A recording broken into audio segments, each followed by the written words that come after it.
నమస్తే, welcome to our channel. నేను సిరి.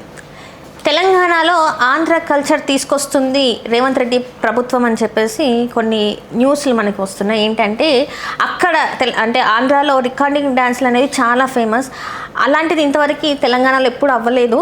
So ఇప్పుడు ఈ రికార్డింగ్ డ్యాన్సుల్ని తెలంగాణ ప్రభుత్వం అంటే రేవంత్ రెడ్డి సర్కార్ పరిచయం చేస్తుంది తెలంగాణ ప్రజలకి అని చెప్పేసి కొంతమంది మాట్లాడుతున్నారు. కొంతమంది నెగిటివ్ కూడా దాని గురించి మాట్లాడుతున్నారు. సో దీనికి సంబంధించి మరిన్ని విషయాలు మనకు తెలియజేయడానికి మనతో పాటు ఉన్నారు ప్రముఖ సినీ క్రిటిక్ దాసరి విజ్ఞాన్ గారు.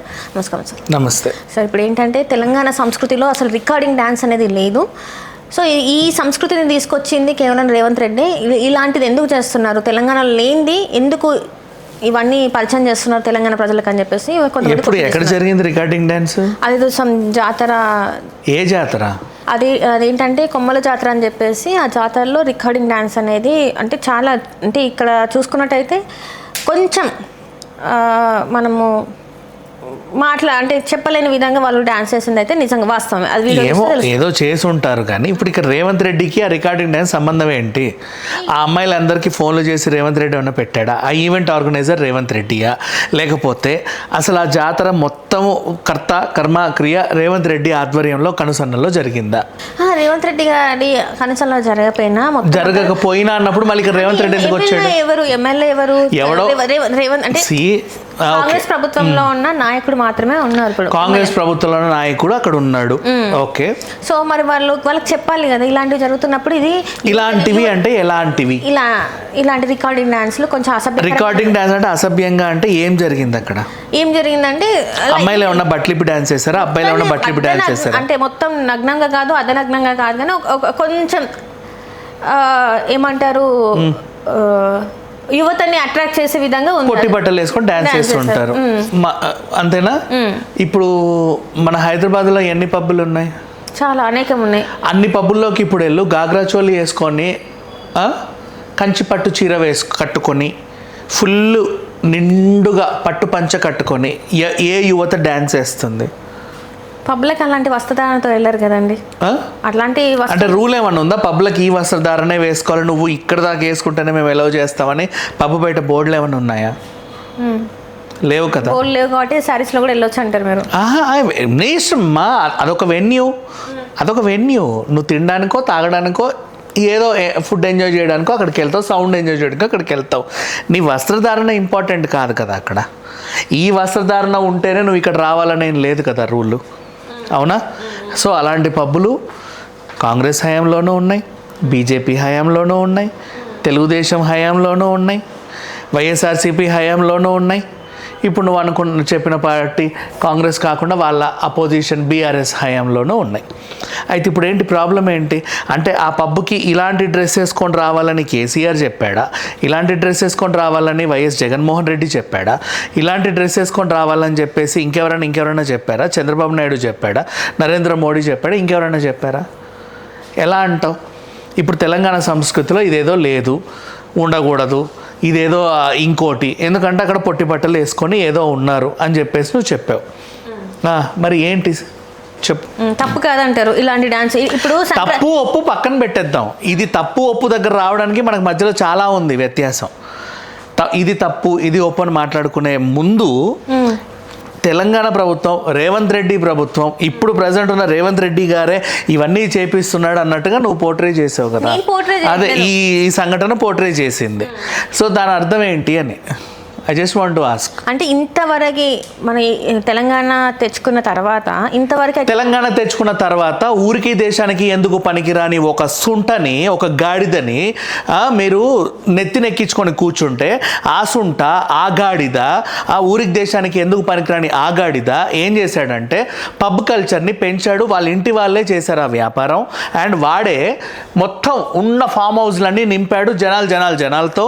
రికార్డింగ్ డ్యాన్సులు కాదు, అసభ్య డ్యాన్స్, ఇంకా దరిద్రమైన డ్యాన్సులు, ఇంకా చండాలమైన డ్యాన్సులు అవన్నీ పొడిగించి బార్ అండ్ వైన్ షాప్ల టైమింగ్ కూడా పొడిగించి తాగండి ఊగండి తిరగండి డ్యాన్స్ రేండి అని చెప్పి వాళ్ళ కుటుంబమే దగ్గరుండి అందరినీ ప్రోత్సహిస్తే ఆ దరిద్రాన్ని 10 ఏళ్ళు భరించి మనం ఉన్న తర్వాత ఎప్పుడైతే కాంగ్రెస్ ప్రభుత్వం వచ్చిందో అప్పటి నుంచి ప్రతి ఫామ్ హౌస్లో ఒరేయ్ నువ్వు ఎందుకు వచ్చావు, ఏం చేయడానికి వచ్చావు, మాకు ఇక్కడ లెక్క చెప్పు, ఎంతమంది ఉన్నారు, ఉన్నారు, ఏం తాగుతున్నారు, మీరు తాగేది మందా కదా మాకు లెక్క చెప్పు, ఎవరెవరు వచ్చారు, స్త్రీలు ఎంతమంది, పురుషులు ఎంతమంది, ఏ టైంకి వచ్చావు, ఏ టైంకి వెళ్తావు, లేదు సార్ మేము 2 గంటలకు వెళ్తాం, నో 11 గంటలకి నడో.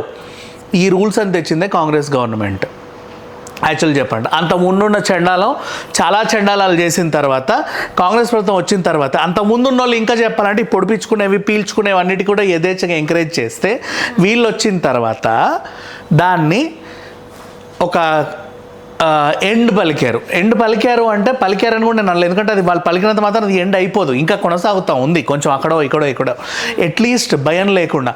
అంతకుముందున్న ప్రభుత్వంలో నువ్వు బస్తీకి వెళ్తే పిల్లలు 12 అయినా 1 గంట అయినా 2 గంటలైనా ఏందో పని ఉన్నట్టు అక్కడ మెట్ల మీద కూర్చోండి ఇట్లా రుబాబులాగా.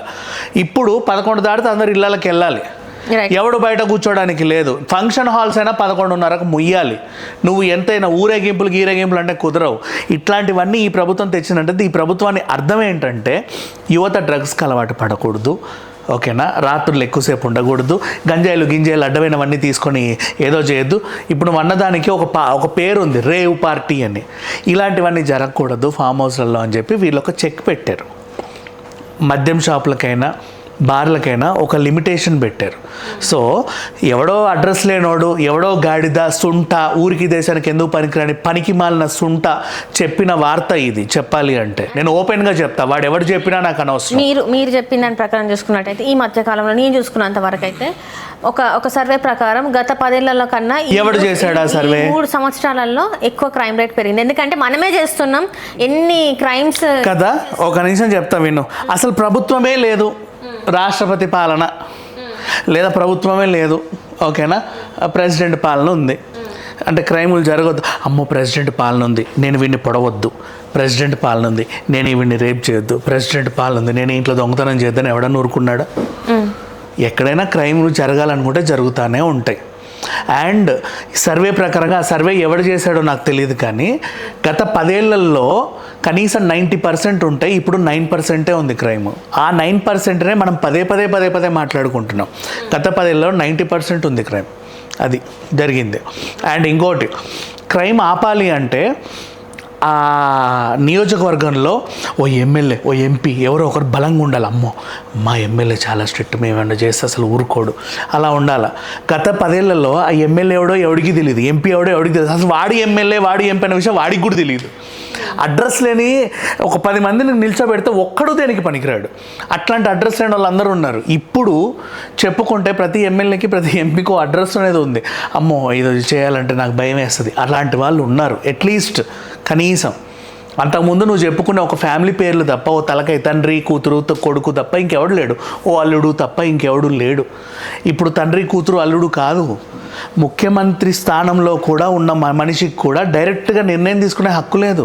10 మంది కూర్చొని, పెద్ద మనుషులు కూర్చొని డిస్కస్ చేసి ఇది మంచి ఇది చెడు అని చెప్పాలి. అది సాక్షాత్ ముఖ్యమంత్రి చెప్పాడు, నాకు నేనుగా నిర్ణయం తీసుకోలేను, మేము 10 మంది కూర్చొని డిస్కస్ చేసుకుంటామని. ఇప్పుడున్న పాలన అలాంటిది. సో నువ్వు చెప్పిన దానికి నేనైతే ఏకీభవించను. రైట్ అండి, right, thank you so much. Hello, Telugu రాజ్యం ఛానల్ చూస్తున్నారా? సామాజిక రాజకీయ జీవన చిత్రణే తెలుగు రాజ్యం. అతిశయోక్తులు అసత్యాలు ఉండవు. రాజకీయ కోణం కాదు, ప్రజా కోణమే కొలబద్ద. తెలుగు రాజ్యం వీక్షణ మీ ఉత్తమ అభిరుచికి నిదర్శనం.